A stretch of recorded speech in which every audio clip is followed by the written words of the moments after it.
Welcome back to the Michigan Dynasty. I know it's been a while, but I am still recovering from my sickness, but it has gotten to the point where it's good enough for me to make a video. To refresh our memories, David McComb has led us to this 3-0 start where he has 820 yards passing, 6 touchdowns, and 4 interceptions on the season. And then running back Rodney Fields, the newcomer, with 310 yards rushing, 4 touchdowns on the ground. Jalen Smith, also another newcomer from Minnesota, leads us in receiving with 212 yards. Andrew Olesh with 185, and Malik Clark with 184. Defensively, George Luter leads us in sacks with 2.5 on the season. Devon Baxter and Damadai each with 2. And then Shamari Earls and Jaden Sanders each with an interception this year. We began the season with a 42-33 victory on the road over then number 1 Notre Dame. Followed that game up with a 34-13 victory over Nevada. And then a tight one against Maryland to finish off the episode where we won 39-37. And early on in this season, the biggest thing that I'm noticing is the fact that our defense is just not as good as it's been in the past. Offensively, we've also not been very great, but defensively is where we've really struggled, as we are a bottom 5 defense in the Big Ten so far this season. Our first opponent today is the worst defense, so hopefully a unit that we can take advantage of. With that being said, we've had some very, very slow starts against teams that we should blow out. So we'll see how this one goes. We had the same thing happen in the game against Maryland. We should not be playing tight games against teams like Maryland and Purdue, but historically throughout the Dynasty, that's what we have done. Also, another rain game. This is the third one so far of Season 3. There may be some rain, but it's been no problem for us as we lead 34-0 here in the third quarter. 41-0 in the fourth. The rain may be coming down, but Purdue was no match for us today. 48-0 as David McComb leads us to 4-0 to begin Season 3. An offensive onslaught for Michigan. And how about a rebound by our defense and our offense? 492 yards of total offense, 170 on the ground. And then David McComb again, 322 yards passing. We forced 3 turnovers. We did not turn the ball over in this game, as Purdue had 3 different quarterbacks throw the ball. But how about this performance by David McComb? 322 yards, completing 70% of his passes, 1 touchdown, no interceptions. And then on the ground, Rodney Fields, 72 yards rushing. David McComb with 29. Micah Kaapana with 44 yards and a touchdown. And then Trelane Maddox, our big power back, with 2 touchdowns on the ground himself. In the receiving game, Jalen Smith led us once again with 7 catches for 88. Malik Clark and Andrew Olesh each with 6 receptions, with Olesh scoring a touchdown. And then we'll keep an eye on him, but Matthew Parker is the one guy that I worry about on this offensive line, really because of his strength rating. Allowed 2 sacks in this game. We'll keep an eye on that number and see if it continues to climb and if it's something that we'll need to worry about. George Luter had a sack, and then Devon Baxter and Jeff Fair each with a half sack, and then 3 interceptions, 1 going to Jaden Sanders, 1 to Mason Curtis, and then 1 to Shamari Earls. As we pick up a commitment, it is Kerry Teague, the 4-star tight end from Chandler, Arizona. So that's pretty good to get our first commitment so far of the season, I do believe. We'll take a look at the rest of these battles and where we're shaping up. So Kerry Teague is our first commitment, a top 50 prospect, the number 1 tight end prospect in the country, 84 speed. The route runnings don't look too bad. He's not really a good route runner deep, 67 medium, and then we do not see what his deep route running is, but he has decent run block, I guess, for a freshman, 81 catching, 78 strength. He is more of like a vertical threat tight end. Maybe could use him in the run game a little bit as well.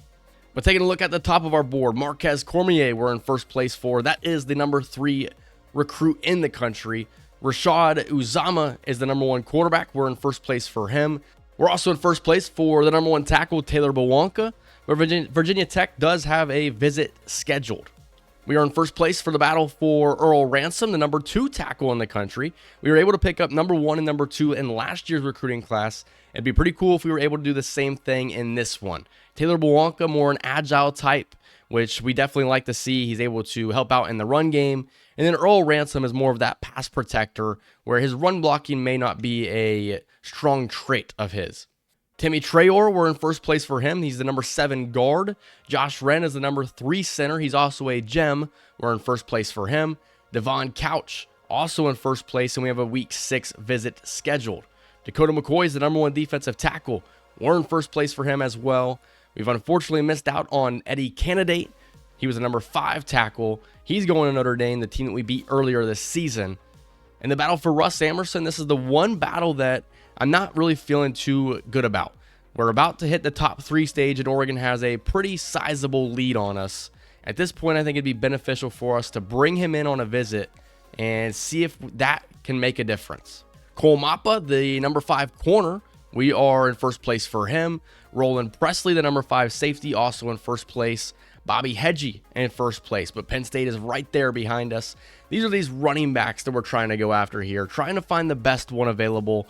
I'm looking for more speed at that position. Frederick Steven is a tight end athlete. Dante Ogletree, also another tight end athlete. And then Isaiah Sturgis is a well-rounded guard that we're currently going after. We've done some scouting on some linebackers, some receivers, and then some more offensive linemen. We'll see if we like any of them. But for now, I really want to put our attention on these top 18 guys that we're currently going after. So I went ahead and scheduled a couple of visits. Taylor Bowanka, Timmy Traore, and Josh Wren. Pretty much the entire offensive line. You got a left tackle, a left guard, and a center, all coming in week 7 against Northwestern. All will be complimentary visits. We also have some visits for Devon Couch in week 6. That's scheduled for the Northwestern game, and then Russ Amerson also coming in the Northwestern game. I gave you the wrong information. The offensive linemen are all coming for the Nebraska game in week 7. But I think these are important visits here, especially with a lot of different teams starting to enter the mix here. It's important that we get these guys on campus sooner rather than later and try and establish this offensive line class that has become a focus throughout this series. The next opponent is my college football 26 Dynasty team in Utah State. Or I guess college football 25, my fault. I had a lot of fun playing with them as Jalen Clark is the head coach. Don't you worry. I think he's going to be coming back very, very soon. But hopefully we should take care of business in this game against the Aggies. They do not have Jalen Clark to save him anymore. This should be a fairly easy victory. Trying to get off to a 5-0 start here in Season 3. I know a lot of people weren't really fans of the decision that we made to have David McComb be our starting quarterback. And instead of trying to get Bryce Underwood to come back for his senior season, we allowed him to go to the NFL, where he later turned into a 3rd-round draft pick. David McComb has taken this team, and he has done a really, really good job as the starting quarterback.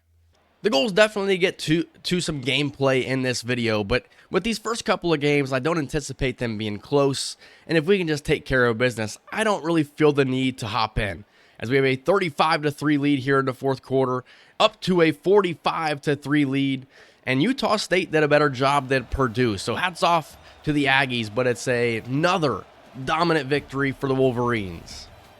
So for the second straight week, we held our opponent under 200 yards of offense, and we had over 450 yards of offense. We held Utah State to only 9 yards rushing in this game. That's not a Jalen Clark style offense, as we had 166 on the ground and 3 touchdowns, and then another 300-yard passing performance for David McComb. And something I didn't even think about is we probably could have used this opportunity to give DeMarcus Morrow some playing time. So that is definitely on me. Probably should have done that. But David McComb, 39 attempts, 28 completions, 309 yards, 3 touchdowns, and the 1 interception. That's number 5 on the season for him. As Micah Kalpana was our leading rusher. He had 54 yards and 2 touchdowns. And then Rodney Fields, only 1 attempt in this game, potentially dealing with an injury.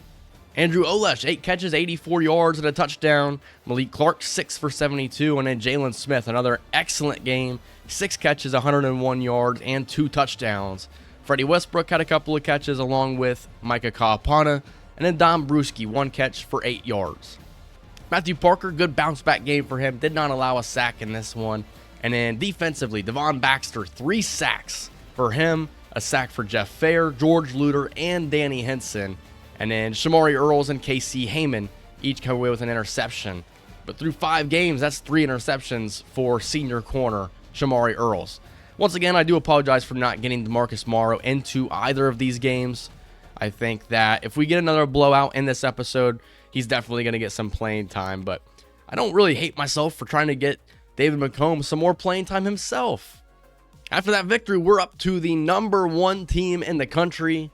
And a 5-0 start has been really, really solid. As we take a look at the stats, Devon Baxter wins Big Ten Defensive Player of the Week.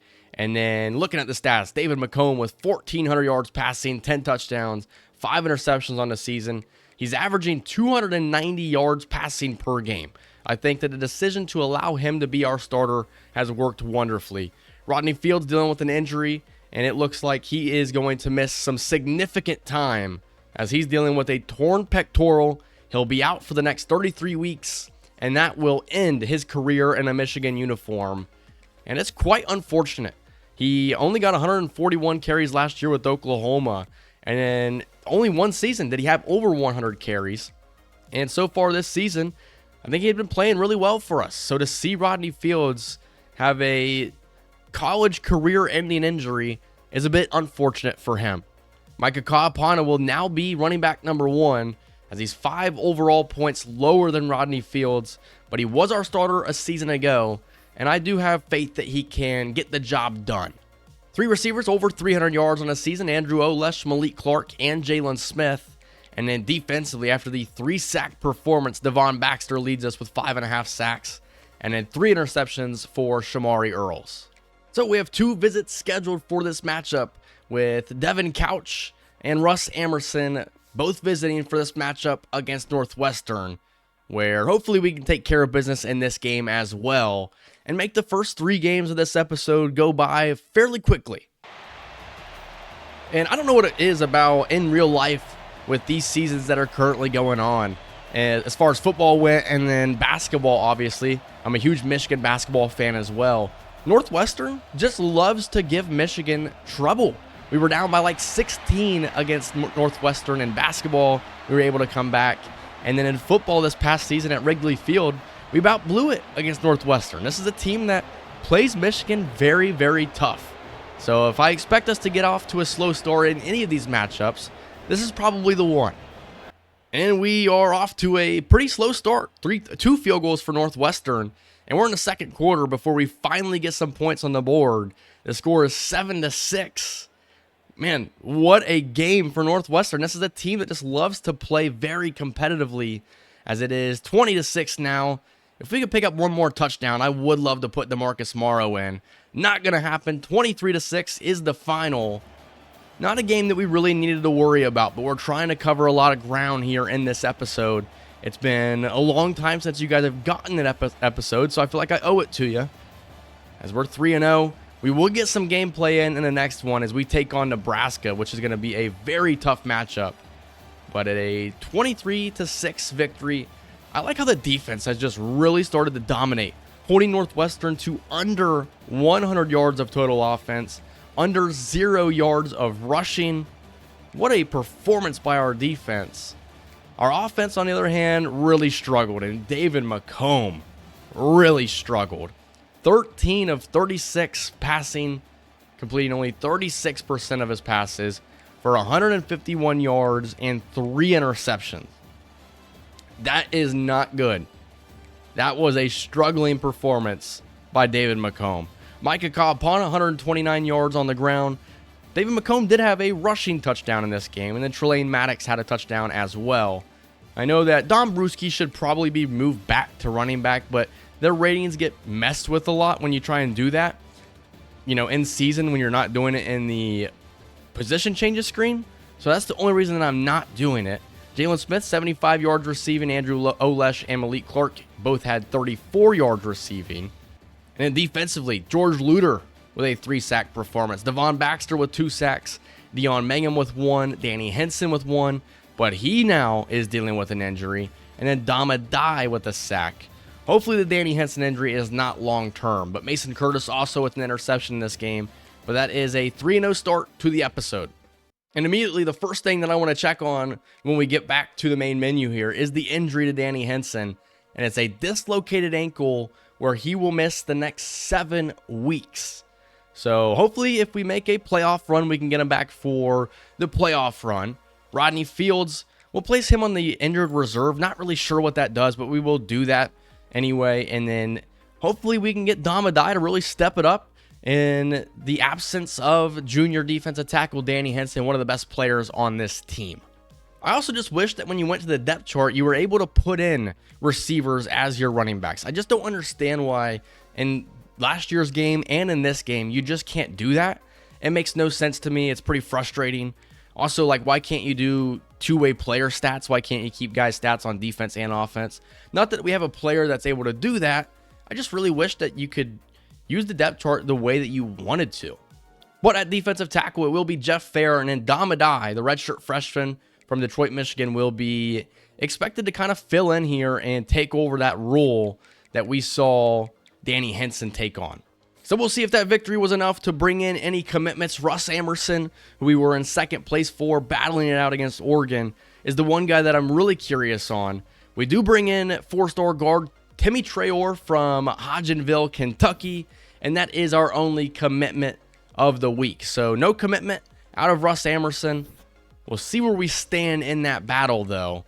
So after the visit, we have made up some ground, but we're not really going to be able to pull off that first place spot. We do have the pitches in line to be able to hard sell in this situation, where maybe that's enough to maybe win this battle potentially, or just drag it on a little bit longer and get into a recruiting battle with Oregon. But unfortunately, it kind of feels like this is a battle we're probably going to lose.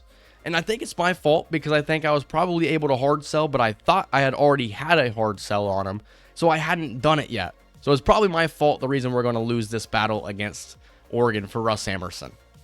So just in case we're not able to win that battle for Russ Amerson, I do have a five-star linebacker in Frederick Pollard on the board, who has 81 speed, excellent zone coverage, and his tackle and hit power are already at an elite level, and he's not really being pursued all that much. Georgia, Clemson, Alabama, Miami, and Texas A&M have all offered him scholarships, but we're going to jump in this battle as well, and we're going to send the house on Frederick Pollard and see if that is enough to try and get into this battle. I also have some guys down the board that I've not offered, but I am keeping on the board just in case. But these are battles that are probably going to be won by other schools anyways. But we're in a good place for a lot of these battles here. We've unfortunately went down the board on Josh Wren.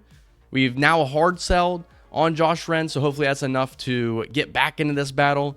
But other than that, we're in a good spot for a lot of these guys, especially five-star quarterback Rashad Uzama, who we're battling it out with against Ole Miss at the moment.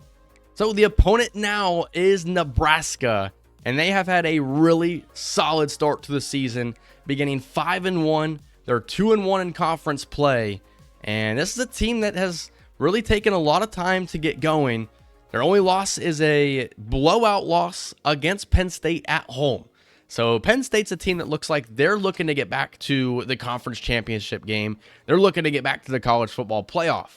So to begin the season, Nebraska's quarterback was Connor Moberly. He is an 84 overall senior quarterback, but got injured in the first game of the season. So now it's Alex Mansky, redshirt junior backup quarterback, and he has filled in very nicely, throwing for 13 touchdowns, 2 interceptions, 1,500 yards passing on the season, and he's averaging a little over 250 yards a game. So Alex Mansky may be a backup, but he's done an excellent job so far this season. Their top running back is Johan Cardenas with 333 yards rushing and 9 touchdowns so far on the season. And they also have 3 receivers over 300 yards on the season, with the leading receiver being Tanner Turch, wearing number 41. How about that right there? I mean, we're talking about guys wearing number 41 at receiver. You better be good, because if you're not good, you're just going to look awkward. And then Isaiah Mosey is a really solid receiver for them, but he is unfortunately injured, and he is definitely a deep ball style receiver. So that's going to be good for our defense to not have to deal with Isaiah Mosey. Defensively for this team, only 4 players have even registered a sack for them, with Lonnie Williamson being the number 1 sack leader on this team with 4, and they've also only intercepted 3 passes so far on the season. The top player that I'm going to keep an eye on in this game is Tanner Turch, the 91 overall junior receiver wearing number 41. It's a unique style. He's got speed. He's got excellent hands with 94 catching, and his route running is also really solid, whether it's short, medium, or deep. He's also extremely elusive, and he is an elusive route runner archetype. So that's a good little archetype to look at if you are doing some recruiting here in college football 26. I know that the gadget archetype is also really fun.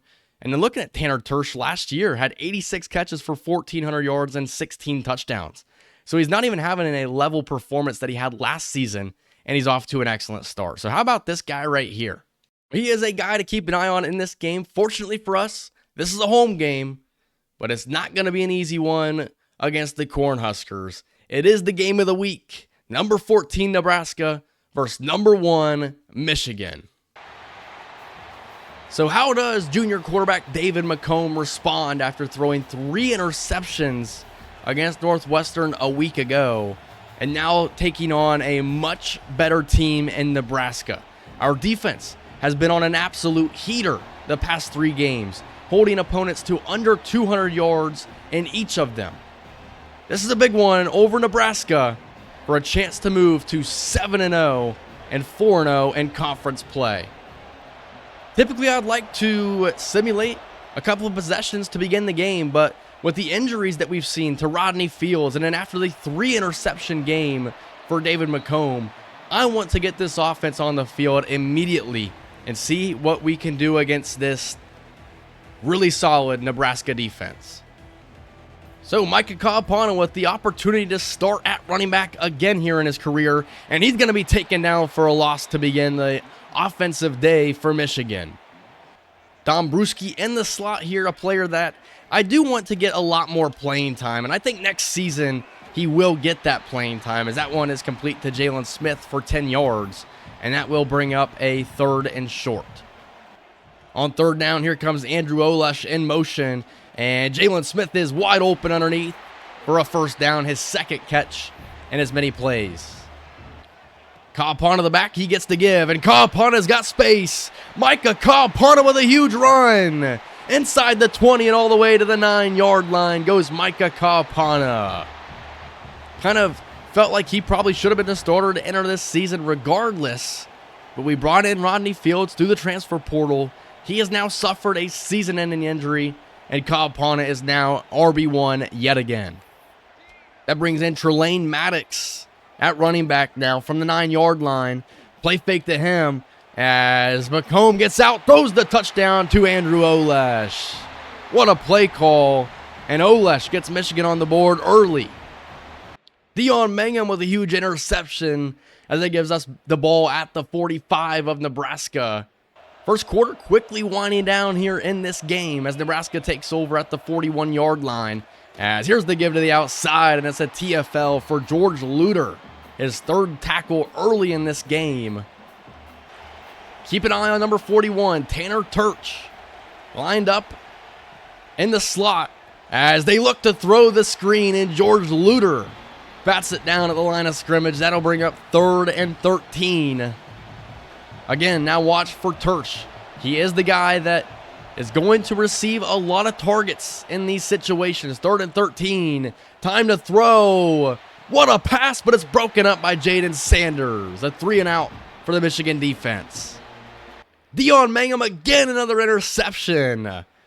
As we have the ball inside the 5-yard line. How about that right there? 2 picks for Dion Mangum in this game. And we now have the ball set up inside the 5, 2nd and 2. Kaapana down to the 1-yard line.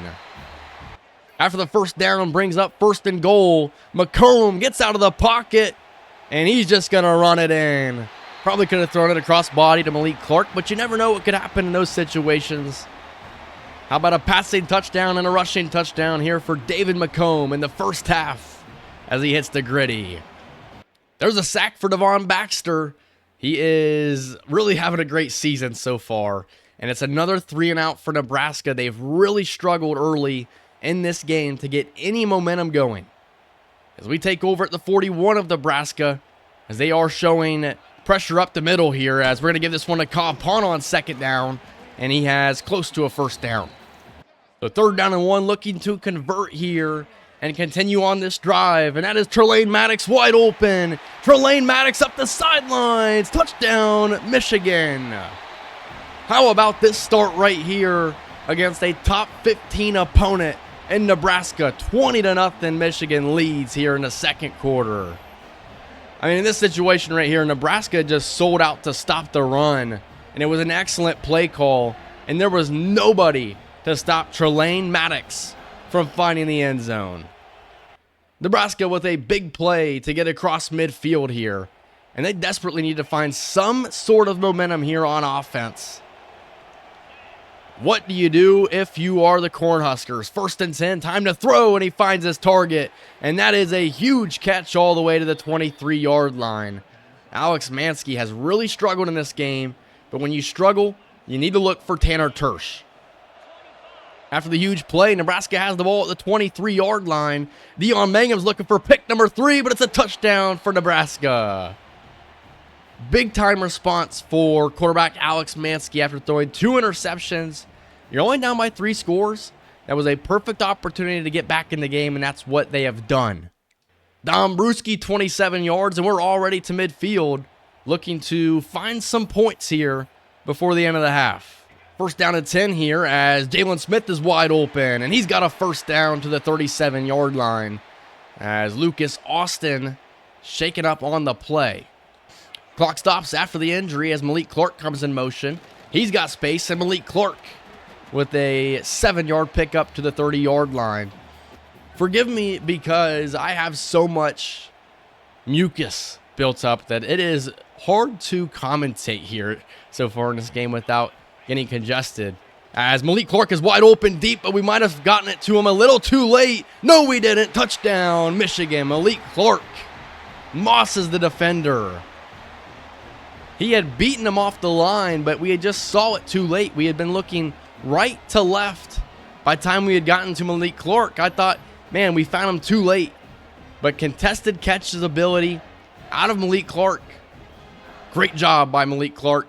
And it's another passing touchdown here in the first half for David McComb.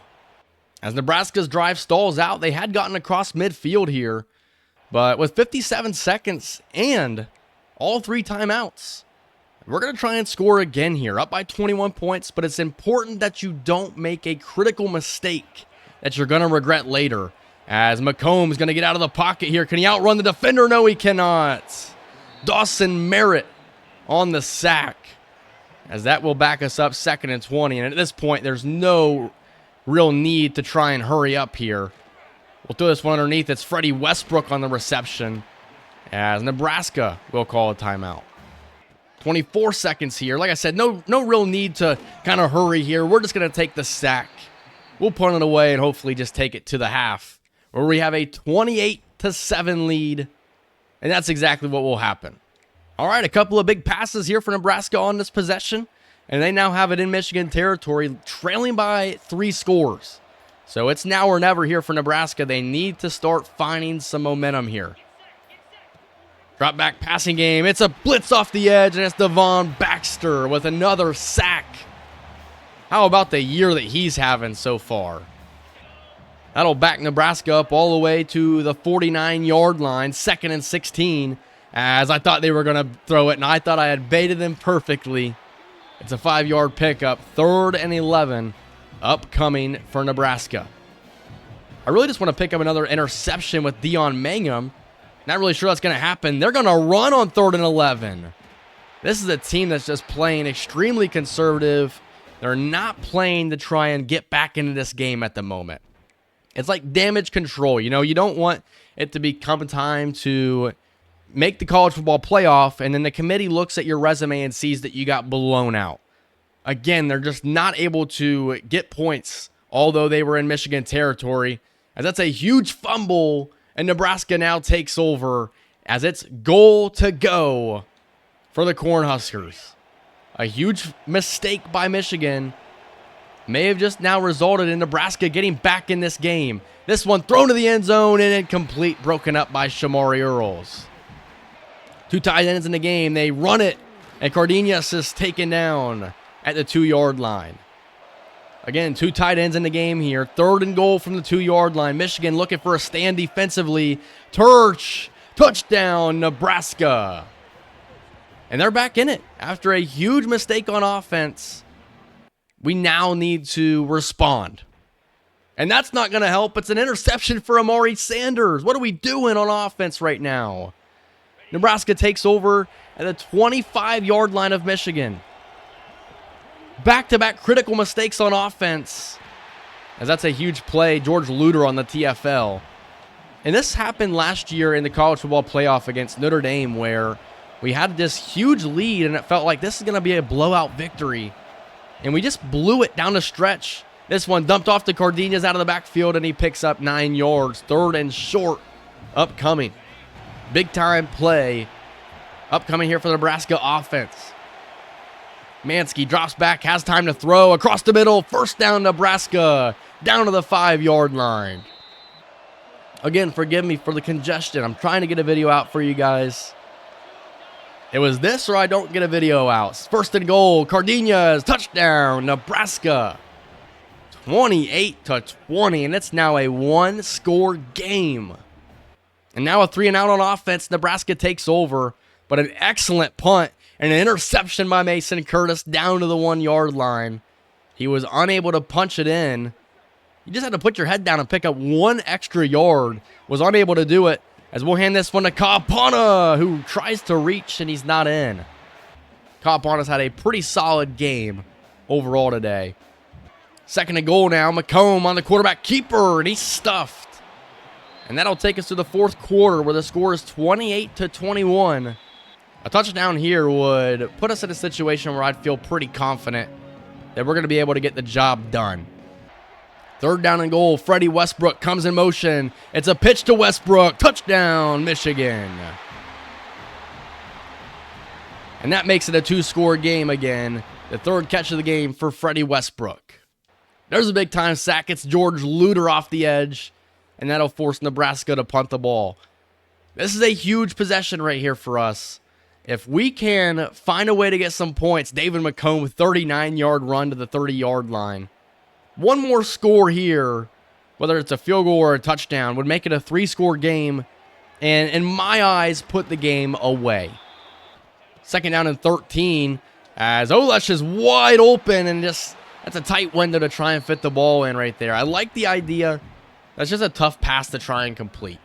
So 3rd down and 13 now, as can't take a sack in this situation. Come on, David McComb.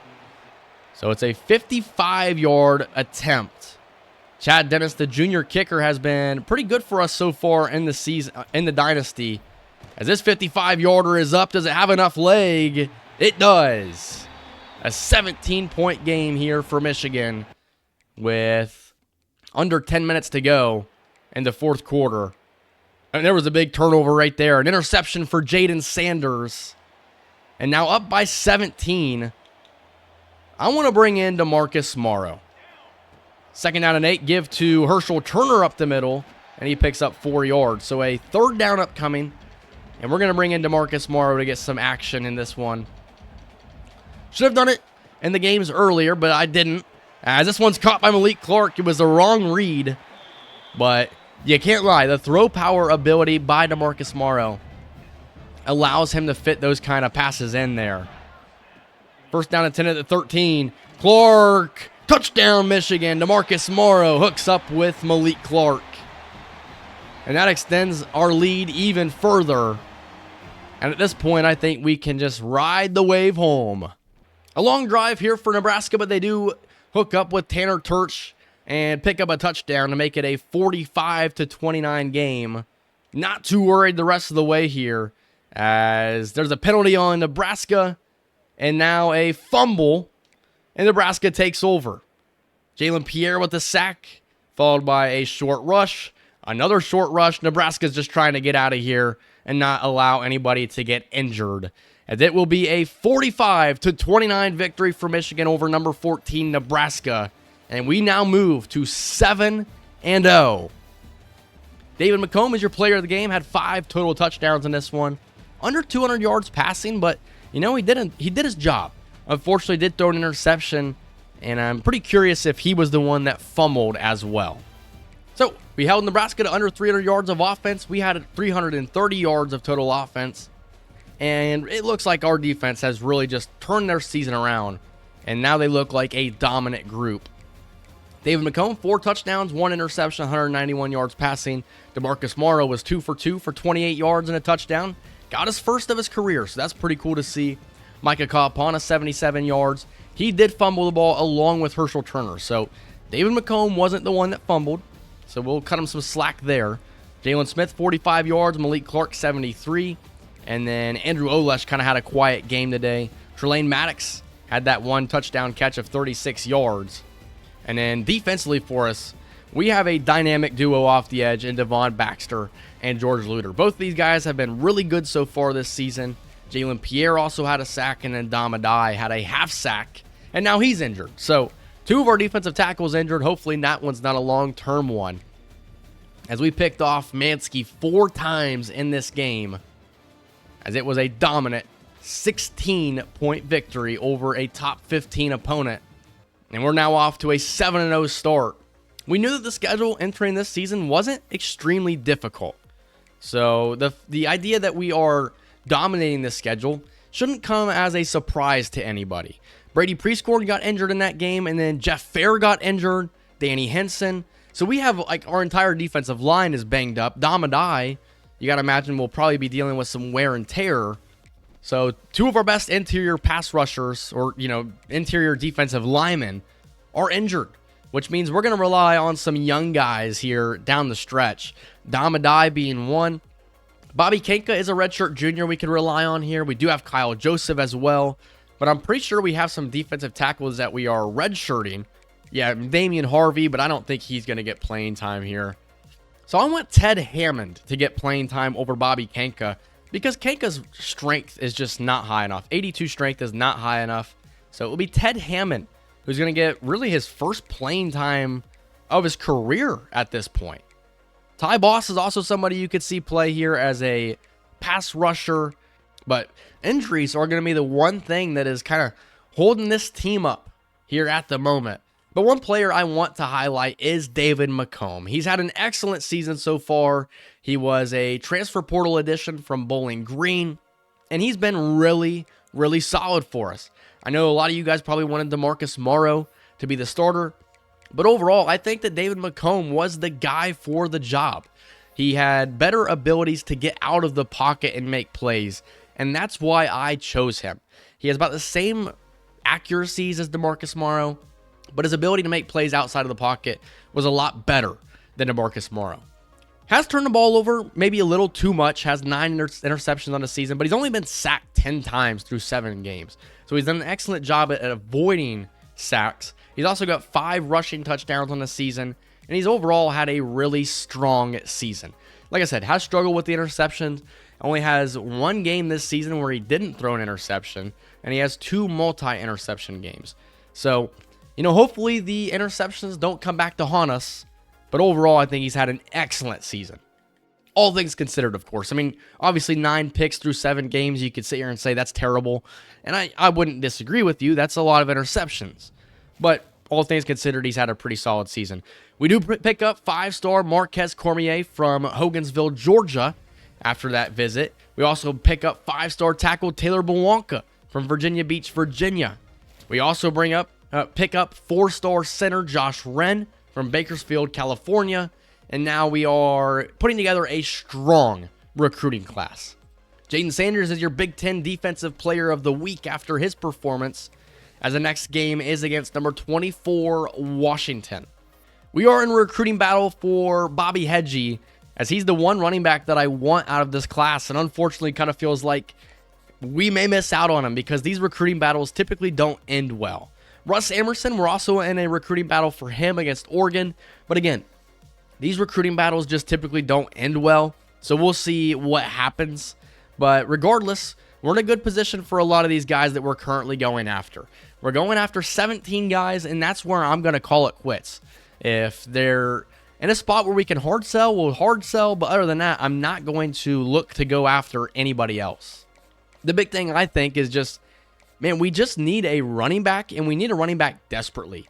What are we going to do to find our running back of the future that's not from the transfer portal? Because that's my big thing is like, we can find these guys like a Rodney Fields out of the transfer portal, but let's say he gets hurt, right? Like he did this season. We're lucky we have Micah Kaapana, and it's likely looking like Don Bruschi is going to move back to running back in this next offseason, which I know a lot of people are going to have a problem with because we hurt his development by moving him to receiver, which you're not entirely wrong about. But I felt like he was going to get a better chance to play at receiver. I didn't expect Freddie Westbrook to have the offseason of development that he had. And then Jalen Smith is a burner that you just can't keep off the field. So Don Bruschi probably going to be in line to move back to running back next season. And I think at this point, if he's not played in enough games, which he's our number 4 receiver, so he's probably played in too many games, 7 games. I would say we could probably redshirt him. But I don't know. I just think that we need to find out what our running back situation is going to look like in the future because Rodney Fields is a senior, Trelane Maddox is a senior, Micah Kaapana and Herschel Turner are seniors, and therefore the guys we got behind them are guys that I'm not so sure about. Maybe David Keaton has a big offseason of development. DeCarlos Young is just too slow. So again, we're going to be looking to the transfer portal to find a running back because it has been extremely difficult to find one in recruiting. So my plan was to try and get 7 games done in this episode. I don't think that's going to be able to happen. I mean 6 games. So we're going to try and get 5 games in. We'll play this one here against Washington. They're 24th in the country. They're 5-2.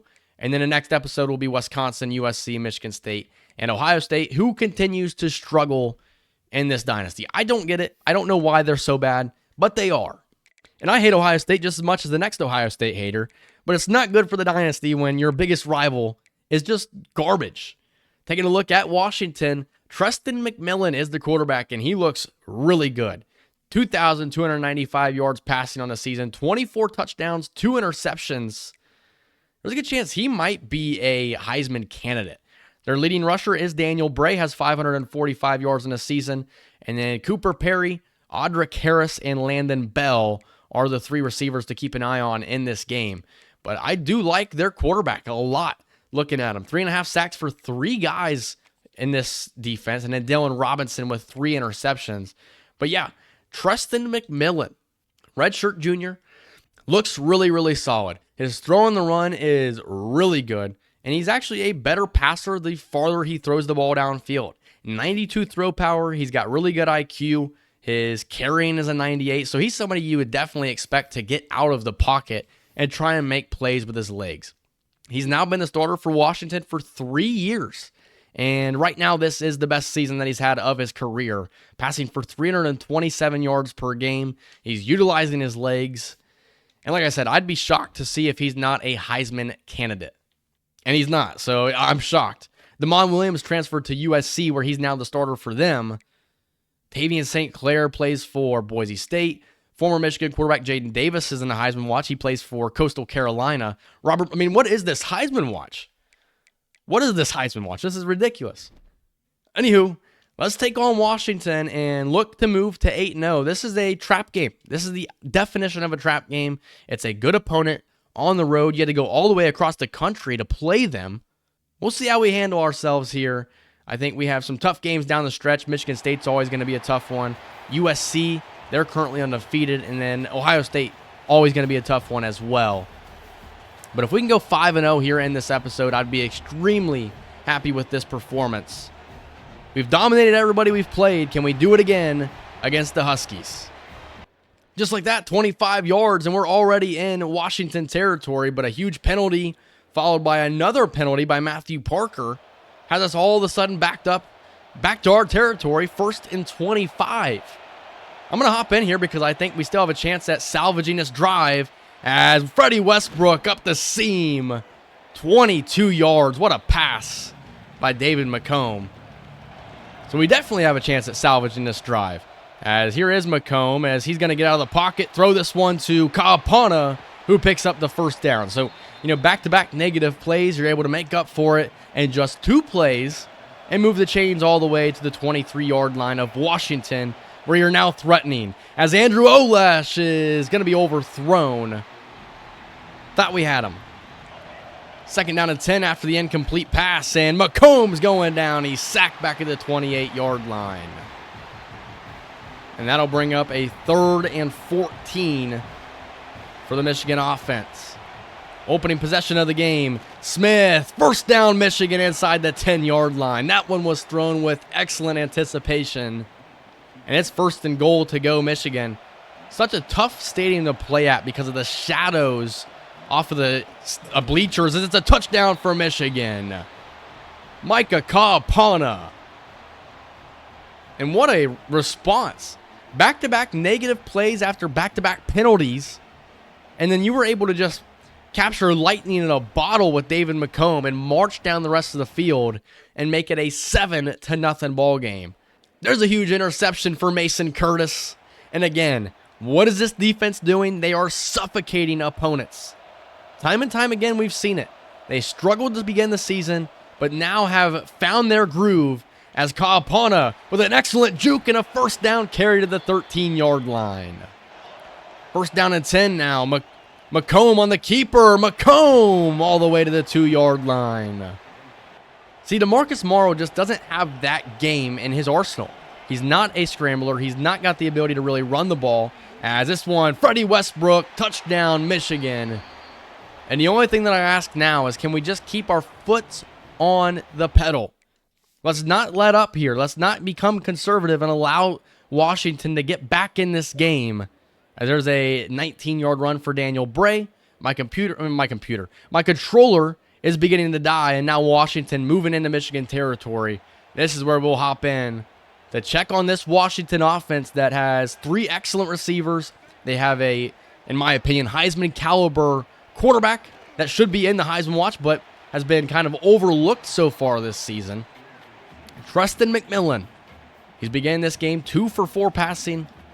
He averages over 320 yards passing a game, has a 12-to-2 interception ratio, or 12-to-1 interception ratio on the season. What a one-handed catch by Washington to the 9-yard line. That's a bad job right there by me, getting myself out of position. So goal to go here for Washington. They'll hand this one off, and that's Daniel Bray getting taken down for a loss. The interior defensive line, Damadai, Ty Boss, are out there for Michigan right now. Our 2 best interior defensive linemen are injured at the moment, as that one's going to be thrown for a touchdown. Washington responds, as teams typically do against us when we begin to start blowing them out. Hey, but I said keep the foot on the pedal. We are all gas, no brakes, and that's what you're seeing here. Already into the red zone here, looking for our 3rd touchdown of the quarter. As this one handed to Kaapana all the way to the 5-yard line. I gotta say, I kind of hate how Kaapana only gets carries when I take over, as that one should have been kept there by McComb. Dombrowski in the backfield here now on 2nd down and goal. We'll see if we hand it off to him. You guys already saw the play art. What am I talking about? Oh, man, what am I doing? What am I doing? McComb, come on. I was pump faking the whole time. I had kind of panicked there for a second. So 3rd down and goal. Touchdown probably not likely now at this point. 3rd down and goal. We're just going to toss this one to Brewski, and he picks up maybe a yard. We're just going to settle for points here. Make sure we get that directional meter over far enough here so that way we don't miss this field goal. We know how it is here on the road, and it sneaks through. 17-7 the score. Kind of screwed that sequence up there to end the half. Or end the quarter, I should say. But the defense with an excellent stand.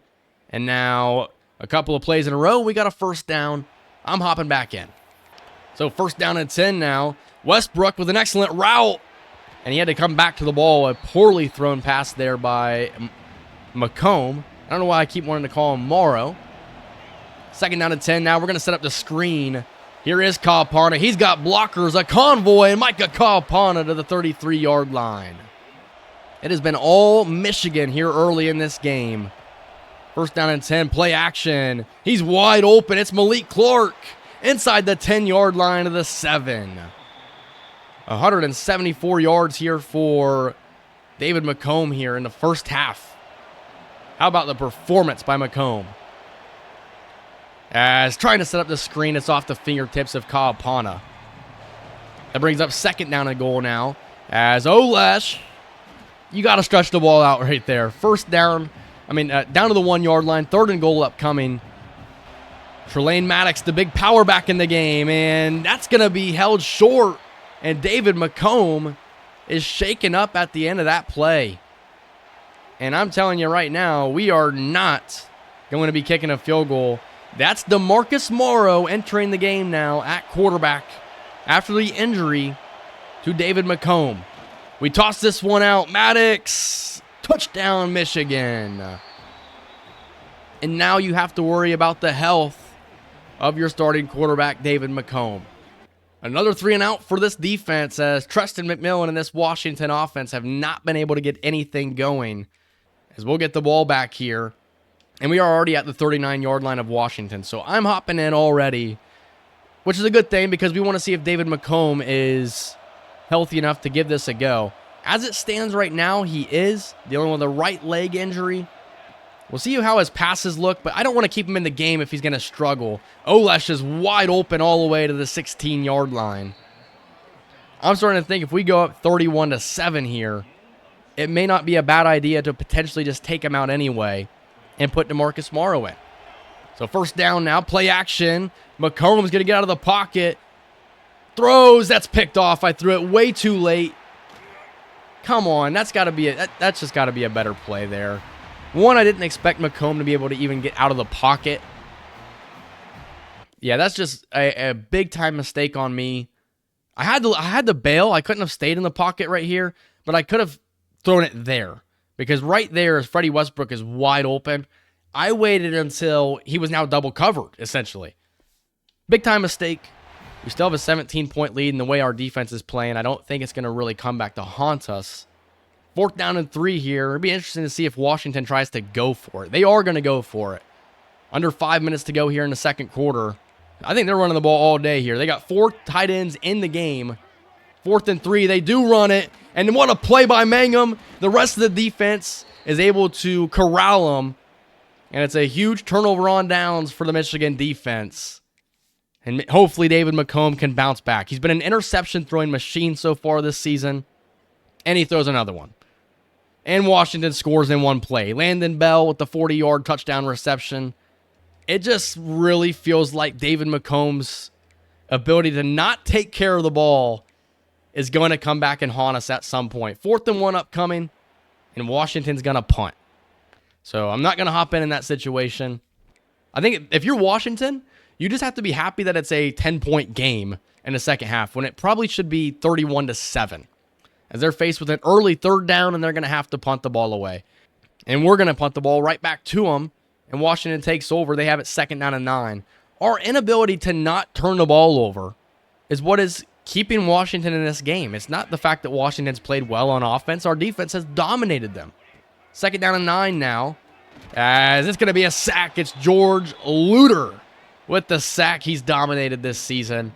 He's really been one of the better players on this defense as a true sophomore. Brings up a 3rd down and 16. They're going to go with the deep ball, one-on-one coverage, and it is caught for a touchdown. Are you kidding me? What a catch. I thought Shamori Earls had picked it off. Oh my gosh, Washington right back in it. That just cannot happen right there. That's terrible. Shamori Earls went right through his hands, and Treston McMillan has Washington back in this game. As we'll be faced with a 3rd down here midway through the 3rd quarter where we need now David McComb to just step it up. He has really struggled here in this game after starting off so hot, as this one will be completed to Jalen Smith. I know a lot of people are going to have some things to say down in the comments about David McComb and his interceptions. They're a problem, I know. 1st down and 10 now, play action. Jalen Smith is open, and he comes down with it to the 20-yard line. David McComb trying to bounce back after the 2 interceptions that he's thrown. From the 20-yard line, 1st down underneath this one, caught by Don Bruschi. Nice little juke move, and Bruschi has a 9-yard pickup. And the thing is, if I was playing every down and then he was throwing this many interceptions, well, maybe I couldn't blame him. but it's the fact that I'm not playing every down and he's throwing as many interceptions as Andrew Olesh tried to put on a crazy move on 3 defenders. Does pick up the first down, though. So that brings up first down and goal. Kyle Parna underneath, and Kyle Parna, touchdown Michigan. What was he doing reaching like that? It works out. Touchdown Michigan. And it's back to a 2-score game. I was trying to juke, and I think that maybe it thought that I was trying to stretch out for it. I don't know. I got a feeling it's probably going to be reviewed because it looked like his knee was down, but it's not. And it is a 31-21 ball game. It's a 10-point game. Avery Gash will be okay, so that's good to see. But now the defense, I think, needs to come into their own and just take this game over. Washington will continue their drive as they're hit with a 3rd down and 3. They pick up the first down. As the third quarter winds down, they're on the move. They go empty here from the 30-yard line. 12 seconds remaining in the third quarter as this one is caught by the tight end for a 3-yard pickup, and that will take us to the fourth quarter where we hold a 10-point lead. Here's a look at the top 25 rankings here. USC's right behind us, and right now it looks like we're on a collision course to take them on here in a couple of weeks. And a number 1 versus number 2 matchup, each team's being undefeated. In real life, I think this will probably be released the day of Michigan versus Duke. I wish that was a number 1 versus number 2 matchup, but the AP voters just have a problem, giving us 1 versus 2 matchups. I don't know what it is. Houston's not the number 2 team in the country, no matter which way you put it. What a run by Washington. McMillan is going to make this a 1-score game again. Here I am talking about college basketball, and Treston McMillan's trying to give his Heisman moment here. What a run. I think if you're a Washington fan, I think you're probably happy with Treston McMillan. Damon Williams is good and everything, but he's also kind of a selfish guy, so you like what you have here. Back-to-back huge passes. This one to Freddie Westbrook, and now already have the ball at the 30-yard line of Washington. Hopping into a lot of action here in this game, as this one is caught by Andrew Olesh, who picks up 9 yards. That takes David McComb over 300 yards passing on the game. Holy cow, forgive me. I am congested like no other. Here's Herschel Turner. And Herschel Turner all the way inside the 5-yard line. So you would say, well, maybe Herschel Turner can be your running back next season. Well, he's also a senior. So, our options at running back are just so limited. I don't know what it's going to look like. Turner to the outside. He's taken down for a loss. Second down and goal now as we're going to get out of the pocket here. Time to throw is running out, and McComb will just throw it away. I was going to throw a cross body in one of the most ridiculous pass attempts you would have ever seen.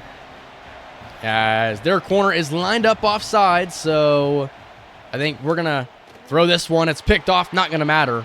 It's going to be a free play for us.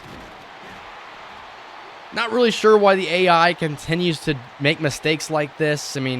I think these are problems that a lot of college football 26 fans are having, where guys will just line up off sides, or on 3rd down and 1, the defense will just come out and goal line defense.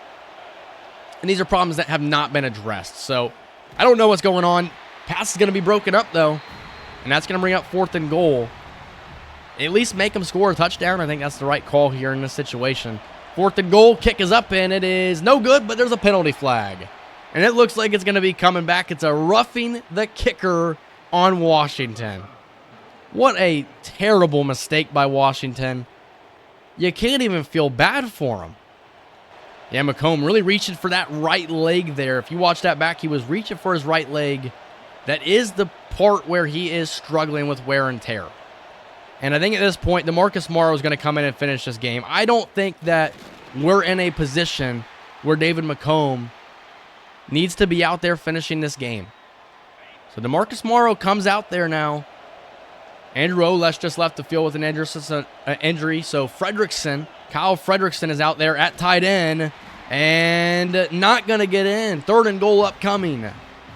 Olesh will return, so he's not going to be out for long term or anything. We have to punch us in right here. Trelane Maddox still in the game. We give it to Maddox. Touchdown, Michigan. Finally, we're able to punch it in. How many plays was that inside the 10-yard line right there? 8? So a touchdown for Michigan makes it a 2-score game under 8 minutes to go. And an interception for Nathaniel Owusu-Boateng. And we take over now, 3rd and 10. I think in this situation right here, I'm looking for a touchdown, of course, to try and make this a 3-score game. DeMarcus Morrow, remember, is the quarterback. Morrow throws, and it is caught by Andrew Olesh, who breaks the tackle to the 10-yard line. What a pass, what a catch, and Andrew Olesh may have just sealed the deal on this victory. DeMarcus Morrow entering this game right here does not mean he's the starting quarterback. It just means that David McComb is too banged up to continue on. And right now it kind of feels like that's the same thing we're seeing with Andrew Olesh. And in this situation, I think that I would really like to see Berryman enter the game. He's a 5-star athlete. As we're going to throw this one, Fredrickson scores. It's a touchdown for Michigan. And that will make it a 3-score game after the PAT. Olesh's day is done. Bobby Berryman will be the tight end the remainder of this game. And it's a 17-point game with 6 minutes to go. We'll see what Washington is able to do with the ball here. They are on a drive. Big-time sack there. It was, I don't know who it was. It doesn't say who it was. 3rd and 13, 4.5 minutes to go. It's a 17-point game, but I wouldn't mind seeing the offense get the ball back one more time. As McMillan in the pocket has time to throw. He's going to throw the deep ball. Shamari Earls, get your get back, and he does. 4th down and 13 upcoming. 4 minutes to go. McMillan in the pocket has time to throw, and he's going to hit his tight end inside the 10-yard line. 1st and goal to go for Washington. Treston McMillan over 300 yards passing on the game.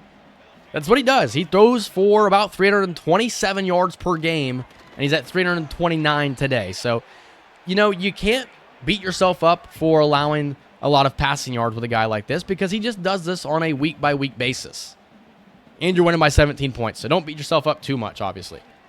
As McMillan gets out of the pocket, he's going down. Sacked back at the 13-yard line. That was Damadai and Devon Baxter, I do believe, combining on that sack. 3rd and goal. Thrown to the end zone, and it is broken up by Michigan. It's Mason Curtis making the play. And that'll bring up 4th and goal with 3.5 minutes to go. McMillan in the pocket has time to throw to the end zone, and it's broken up by Mason Curtis. And that will give Michigan the ball back at the 13-yard line. Andrew Olesh is out there right now. I want him off the field.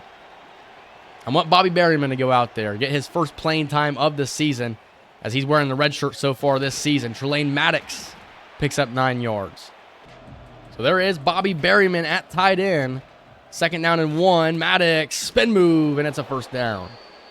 1st down and 10 here. We're going to throw this one. It's Bobby Berryman breaking a tackle. Berryman running through a man and picks up a 1st down. His first career reception. And there's a potential that DeMarcus Morrow and Bobby Berryman are going to be doing something like that for a long time to come.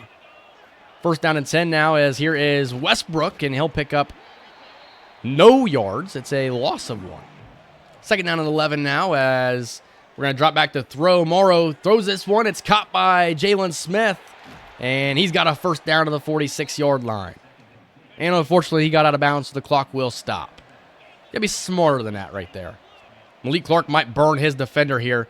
Berryman is wide open. That's the guy we're going to get it to. Bobby Berryman with a 1st down to the 32-yard line. Getting the young tight end involved in the game plan here. He will likely be the number 1 tight end in the offense next season. We went to the transfer portal 3 seasons in a row.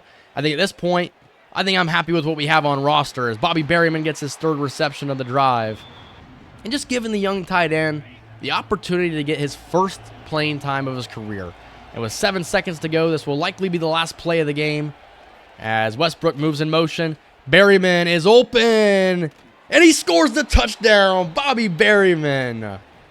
Hey, you know what? You can say what you want to say. We're not playing fairly. We should just run the clock out. But I wanted to get a look at Bobby Berryman, and he looks like a force to be reckoned with.